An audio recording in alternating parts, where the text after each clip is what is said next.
கர்த்தருடைய பரிசுத்த நாமத்துக்கு ஸ்தோத்திரம். நாம் தியானித்த இந்த 94ஆம் சங்கீதத்திலே கர்த்தர் நமக்கு கொடுக்கிற வாக்குத்தத்தம் நம்முடைய நீதியை சரி கட்டுகிறது. கர்த்தருடைய பரிசுத்த நாமத்துக்கு ஸ்தோத்திரம். நான் என்ன செய்வேன்? நீதியை சரி கட்டுவேன் என்று சொன்ன கர்த்தர் உண்மை உள்ளது. நம்ம வாசிக்கிற இன்னொரு இடத்துல நியாயம் நீதியினிடமாய் திரும்பும். நீதியை சரி கட்டுவார் அப்படின்னா என்ன அர்த்தம்? நியாயம் நீதியினிடமாய் திரும்பும், அதான் அர்த்தம். யாரெல்லாம் நியாயம் செய்கிறாங்களோ அவங்களுக்கெல்லாம் என்ன கிடைக்கும்? நீதி கிடைக்கும். அது இவங்க அவங்க அப்படிப்பட்டவங்க இப்படிப்பட்டவங்க பெரிய ஆள் பணக்காரங்க அவங்க நிறையா இதெல்லாம் இருக்குது, சப்போர்ட் இருக்குது, ரெக்கமெண்டேஷன் இருக்குது, ஹை லெவலில் அவங்களுக்கு ரெக்கமெண்டேஷன் இருக்குது, பாதுகாப்பு இருக்குது. அவங்க யார் தெரியுமா? மினிஸ்டரோடைய பக்கத்து வீட்டுக்காரு, மினிஸ்டரோட மருமகன், மினிஸ்டரோட மகன், எல்லா சப்போர்ட்டும் இருக்கு. ஆனாலும் நியாயம் நீதியினிடமாய் திரும்பும். அது ஒரு நாள் வைத்திருக்கிறார். இப்போ தேவ பிள்ளைகளோட வாழ்க்கையில் என்ன செய்கிறார்? நீதி செய்கிற தேவனாய் வெளிப்படுகிறார். இப்போ நான் நியாயமாக இருக்கணும்னா என்ன அர்த்தம்? நீதி செய்யணும்னு அர்த்தம். நீதி செய்யணும்னா எதெல்லாம் நீதி தெரியும்? நம்ம ஞானஸ்நானம் எடுக்கணும் தெரியும், பரிசுத்தாபிஷேகம் பெறணும், கர்த்தரோட பிள்ளைகள் தேவனுடைய பிள்ளைகளாய் மாறுகிறதுக்கு சிம்பிள் நீதி என்னன்னு முதல்ல ரட்சிக்கப்படணும். அதுதான் முதல் நீதி. ரெண்டாவது ஞானஸ்நானம் எடுக்கணும், அது ரெண்டாவது. ஞானஸ்நானம் எடுக்காதவங்க ஒப்பு கொடுக்கணும். மூணாவது என்னது? ஞானஸ்நானத்துக்கு அப்புறம் பரிசுத்த அபிஷேகம் பெறுகிறது ஒரு தேவ நீதி. அந்த நீதியை நாம் நிறைவேற்ற வேண்டும். இதெல்லாம் நிறைவேற்றிக்கிட்டே வரும். சபைக்கு போகிறது, இன்னும் பரிசுத்தமாகிறது, ரட்சிப்பில் பெறப்படுகிறது, இதெல்லாம் நீதிக்குரிய காரியங்கள். அப்படியே நீதி செஞ்சுக்கிட்டே வரும். என்ன ஆகும்? சும்மா இருக்காது. நீதிக்கு விரோதமாக கிரியை செய்கிற அநீதி எழும்பும், அநீதியின் ஆவி எழும்பும், அநீதியினுடைய வல்லமை எழும்பும். கர்த்தருடைய பரிசுத்த எல்லாரோட வாழ்க்கையில் அது எழும்பும். அது எழும்பலைன்னா நான் சரியாக கிறிஸ்தவ வாழ்க்கை வாழலன்னு அர்த்தம். ஆண்டி சொல்லுவாங்க, கிறிஸ்தவ வாழ்க்கையில் எதிரி இல்லைன்னா அவங்க கிறிஸ்தவங்களே இல்லையா. எதிரி இருந்தால் தான் கிறிஸ்தவம். இங்கே யாருமே எல்லோரும் ரொம்ப ஃப்ரெண்ட்ஸுன்னா எங்கேயோ தப்பு பண்ணுறோம் அர்த்தம். எல்லோரும் நம்ம கூட ஃப்ரெண்டாக இருக்குன்னா என்ன பண்ணுறது?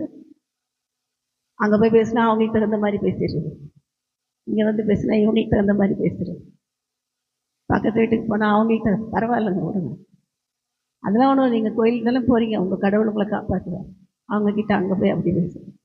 இங்கே வந்து இல்லைங்க கத்தருக்காக நிற்கிறவங்க நீங்கள் பேசுகிறேன். மார்க்கெட்டில் போனோன்னே வேற மாதிரி பேசுகிறேன். இதெல்லாம் என்னது? அநீதி. நீதியை தரித்து கொள்ள வேண்டியதுதான். நம்ம மன விருப்பத்தின்படி மாற்றி மாற்றி வாழ்ந்தாலும் அதுக்கு பேர் என்ன கிடையாது?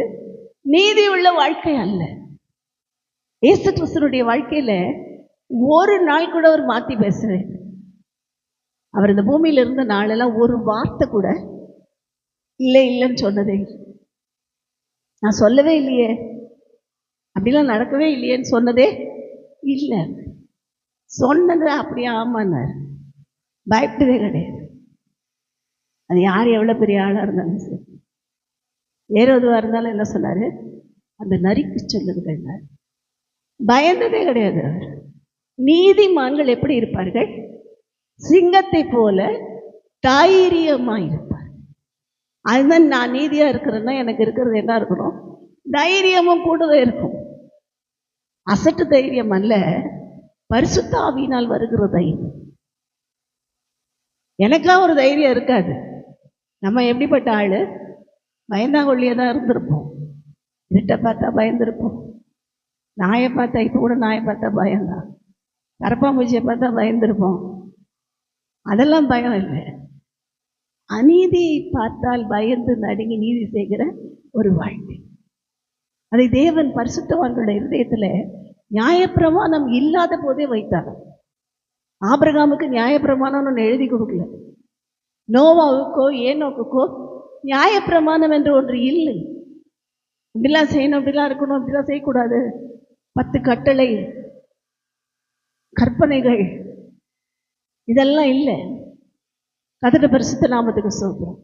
அதெல்லாம் இல்லாத போதே அவர்கள் எப்படி இருந்தார்கள்? நீதி செய்கிறவர்களா இருந்தாங்க, நீதி உள்ள வாழ்க்கை வாழ்ந்தார்கள். அவங்களுக்கு வந்து சொல்லலை, இன்னைக்கு லஞ்சம் வாங்கக்கூடாதுன்னு ஆண்டவர் சொல்லியிருக்காரு. ஆனா எத்தனை கிறிஸ்தவ அதிகாரிகள் லஞ்சம் வாங்குறாங்க? கிறிஸ்தவ அதிகாரிகள் ஒண்ணு மனசாட்சிக்கு பயந்து வாங்கக்கூடாது யோசிச்சாலும் விட மாட்டாங்க, வாங்க வைக்கிறதுக்கு பின்னாடி பிளான் பண்ணிக்கிட்டே இருப்பான். அப்படி இல்லைன்னா அந்த ஆளுக்கு தண்ணியில் அதை காட்டுக்கு மாற்றிடுவோம். அதோட பரிசுத்த நாமத்துக்கு இப்படி தான் நடக்குது. பெரிய லெவல்லலாம் பார்த்தீங்கன்னா உண்மையாக இருந்தால் விட மாட்டாங்க. எங்கள் பெரியப்பா ஒரு ஹிந்து தான், அம்மாவுடைய தாய் மாமா, ஆக்சுவலாக எனக்கு தாத்தா வேணும். அவங்க வந்துட்டு எங்கே போனாலும் அவங்க ஏசிடியை போகும், அவங்களுக்கு மரியாதை கொடுக்க ஆட்கள்.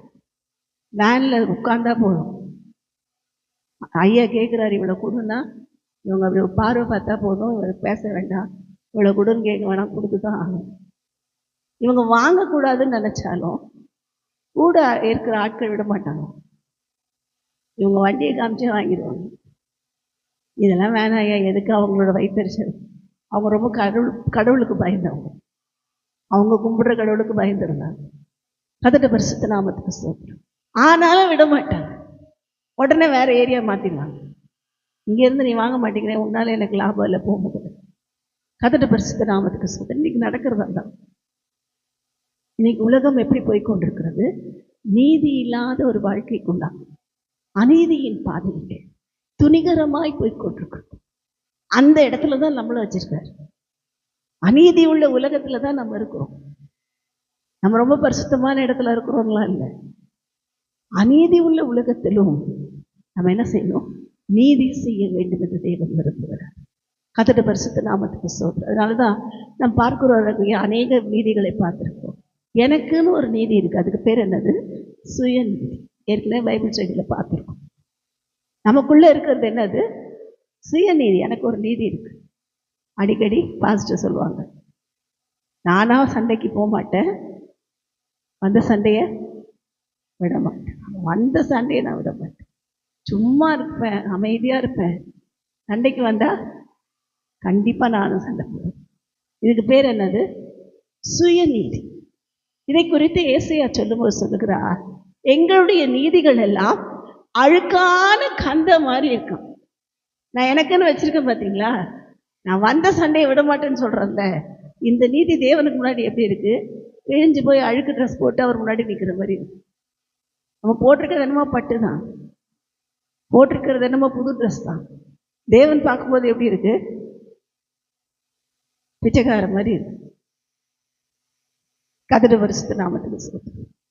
அப்ப நீதி, அதுக்கு பேர் என்ன? சுயநீதி. சுயநீதி தேவனுடைய நீதியை நடப்பிக்கவே முடியாது. அப்ப ரெண்டாவது என்ன நீதினா? மனுஷன் நீதி. மனுஷனுக்குன்னு ஒரு, எல்லா மனுஷனுக்கும் ஒரு சில நீதிகள் இருக்கும். உலகத்துல டாக்ஸ் கட்டணும், அது என்னது? மனுஷன் நீதி. உலகத்துல இருக்கிறவங்க இன்கம் டேக்ஸ் கட்டி தான் ஆகணும். கட்ட வேண்டாம்னு சில ஊழியக்காரங்க கட்டாம கருப்பு பணத்தை எடுத்து வைக்கிறாங்க, அது பாவம். வருகிற வருமானத்துல இன்கம் டேக்ஸ் கட்டாதவர்கள் பாவிகள், அவர்கள் ஊழியர்கள் அல்ல, அவர்கள் விசுவாசிகளும் அல்ல. இன்கம் டேக்ஸ் கட்டணும், ப்ராப்பர்ட்டி டேக்ஸ் கட்டணும், வாட்டர் டேக்ஸ் கட்டணும். இதெல்லாம் என்னது? பூமியில இருக்கிற, உலகத்துல நியமிக்கப்படுகிற நீதிகள். நம்ம அடிக்கடி பார்ப்போம், சொல்லுவாங்க நோ என்ட்ரி, ஒன் வே அப்படின்னா அங்கே போகக்கூடாது, நோ பார்க்கிங்னா அங்கே பார்க் பண்ணக்கூடாது. இதெல்லாம் உலக நீதி. மனுஷ நீதி இதுக்கு கீழ்ப்படியும். தேவ பிள்ளைகளா இருக்கிறோம், இந்தியாவில் இருக்கிற அந்த நீதிகளுக்கு நான் கீழ்ப்படிஞ்சுதான் ஆகணும்.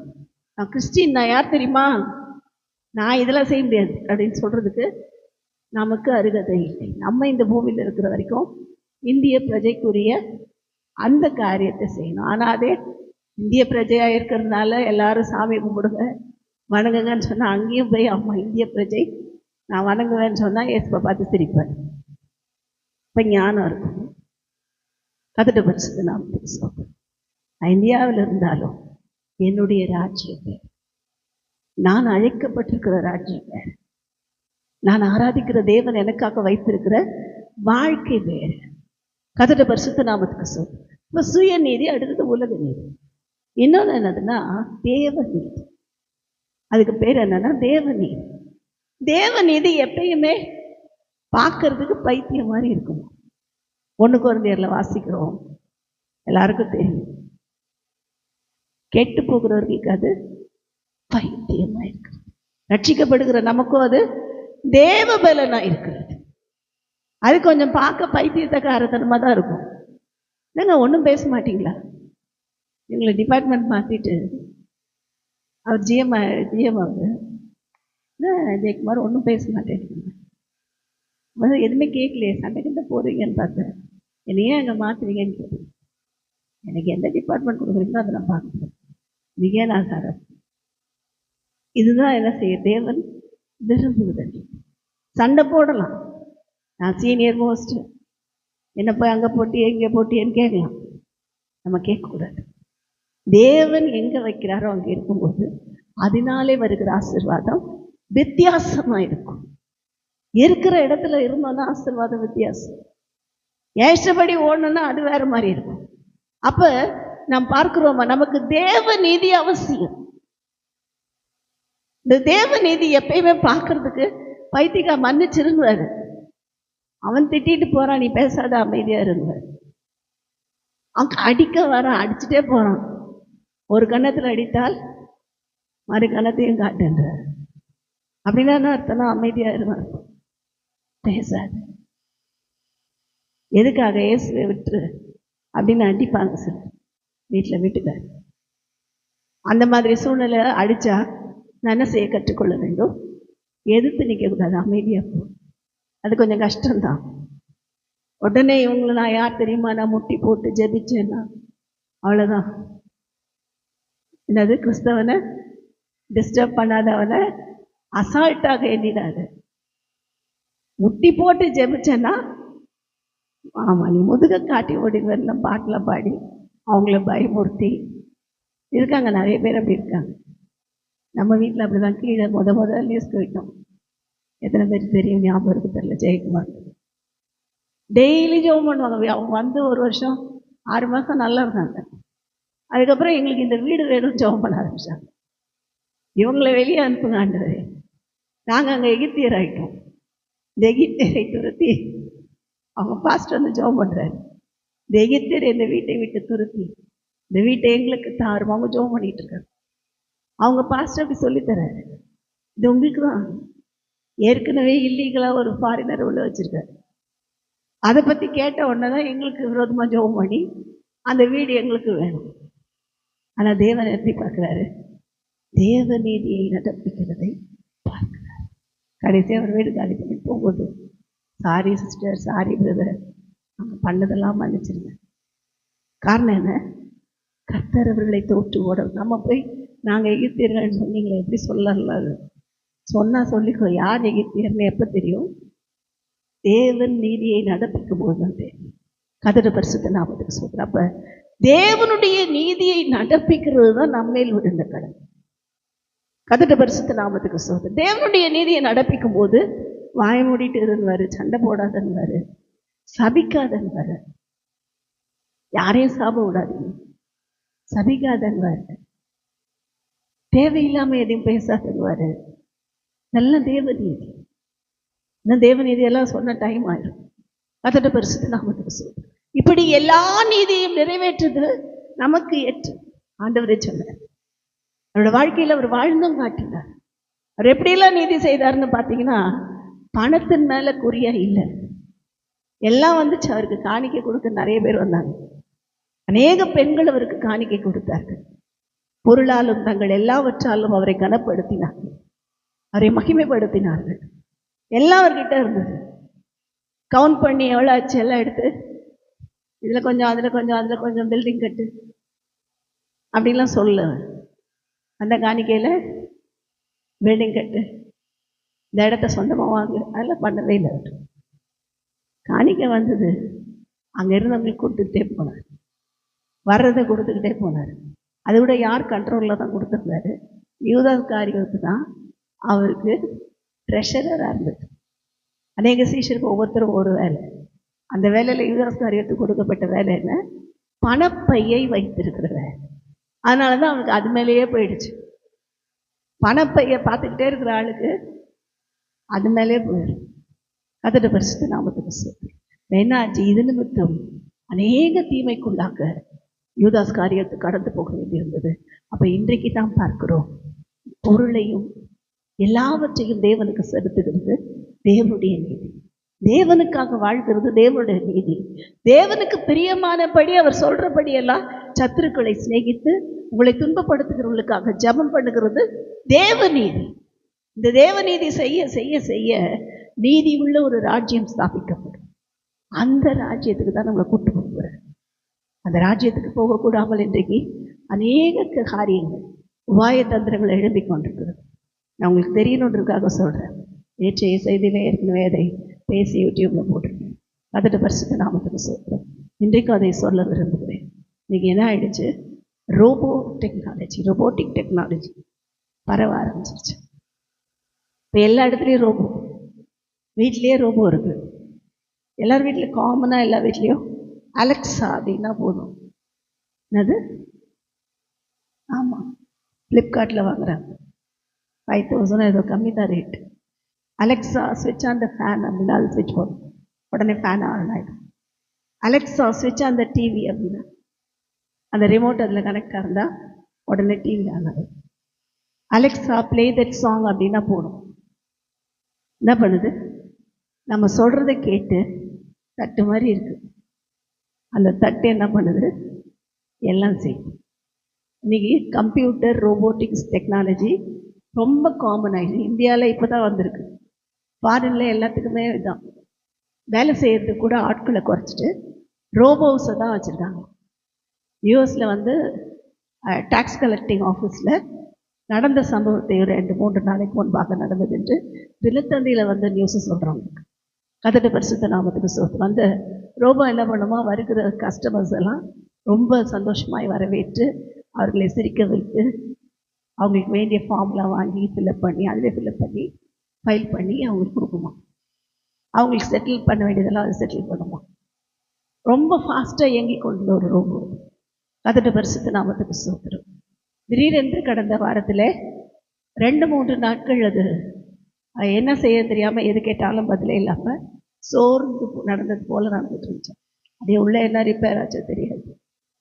ஆமாம், சோர்ந்து நடந்துட்டு போல நடந்துட்டு போயிட்டு இருந்தோம். ஒரு நாள் என்ன ஆயிருக்கு, இந்த 2 நாளைக்கு முன்பாக நான் நியூஸ் பார்த்தேனே, அந்த நாளில் மாடியிலேருந்து குதிச்சிருச்சான். என்ன பண்ணிடுச்சு? மாடியிலேருந்து குதிச்சிருச்சுன்னு சொல்கிறாங்க. அது குதிச்சதோ இல்லை அதோடைய சிப் செயல் இருந்ததுனால விழுந்ததோ தெரியாது, அது நமக்கு தெரியாது. ஆனால் அந்த ரோபோவை தற்கொலை செய்து கொண்டது என்று சொல்லி அவர்கள் பிரகடனப்படுத்துகிறார். ரோபோ தற்கொலை செய்து கொண்டது அப்படின்னு சொல்லி போட்டு அது ஒரு பெரிய நியூஸ். அந்த ரோபோவுக்கு சைனாவில் என்ன பண்ணியிருக்காங்க, அதோட ஆத்மா சாந்தி அடையிறதுக்கு அதுக்கு நம்ம பூஜையெல்லாம் பண்ணியிருக்கு. இது எந்த அளவுக்கு கொடூரமான நிலைமைக்கு உலகம் போயிட்டுருக்கு.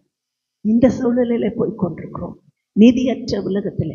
இன்னொரு புறத்தில் ஒரு ரோபோ எழுப்பி சொல்லியிருக்கிறது, நான் இந்த மனுக்குலத்தை எனக்கு பிடிக்கலன்னா கொலை செய்வேன். தைரியமாக சொல்லியிருக்கு. இதெல்லாம் எதுக்குன்னா இது மூலமாக தான் அந்தி கிறிஸ்துவ 666 என்கிற அந்த இலக்கத்தினுடைய ரகசியமே இந்த இன்டர்நெட் தான். கர்த்தருடைய பரிசுத்த நாமத்துக்கு ஸ்தோத்திரம். ஒரே இடத்துல உட்கார்ந்து அநேகரை கொலை செய்வான் என்று வேதம் சொல்லுகிறது. இயேசுவை மறுதலிக்காதவர்கள் அந்த நாளிலே, இயேசு கிறிஸ்துவின் ரகசிய வருகைக்கு பிற்பாடு இருக்கிறவர்கள் கொலை செய்யப்படுவார்கள். இரத்த சாட்சிகளாய் மறிச்சாதான் அவங்களுக்கு மறு வாழ்க்கை இல்லைன்னு இல்லை. அப்படிப்பட்ட பரிதாபத்துக்குள் போய் கொண்டிருக்கிறோம். இதெல்லாம் கொண்டு வர்றதுக்கான ஏதுக்கள் வந்துருச்சு, எல்லா சூழ்நிலைகள் உருவாயிடுச்சு.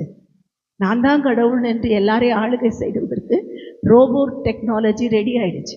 ரோபோட்டிக் டெக்னாலஜியில் சிவனை எழுந்து டான்ஸ் ஆடுறார் பரமசிவன். ரோபோட்டிக் டெக்னாலஜியில் விநாயகர் எதிர்த்து குதிக்கிறார். இதெல்லாம் ரோபோட்டிக் டெக்னாலஜி. அதுவே என்ன பண்ணுது, சாமிக்கு அதுவே தீபாரதனை காட்டி. கர்த்தருடைய பரிசுத்த நாமத்துக்கு ஸ்தோத்திரம். இதெல்லாம் நடக்கும் என்று ஏற்கனவே 2 வருஷத்துக்கு முன்பாக ஆவியானவர் நமக்கு சொன்னார். விக்கிரகங்கள் எழுந்து நடந்து ஓடும், எல்லாத்தையும் பார்ப்போம். அது மாதிரி நடந்துட்டு இருக்கு.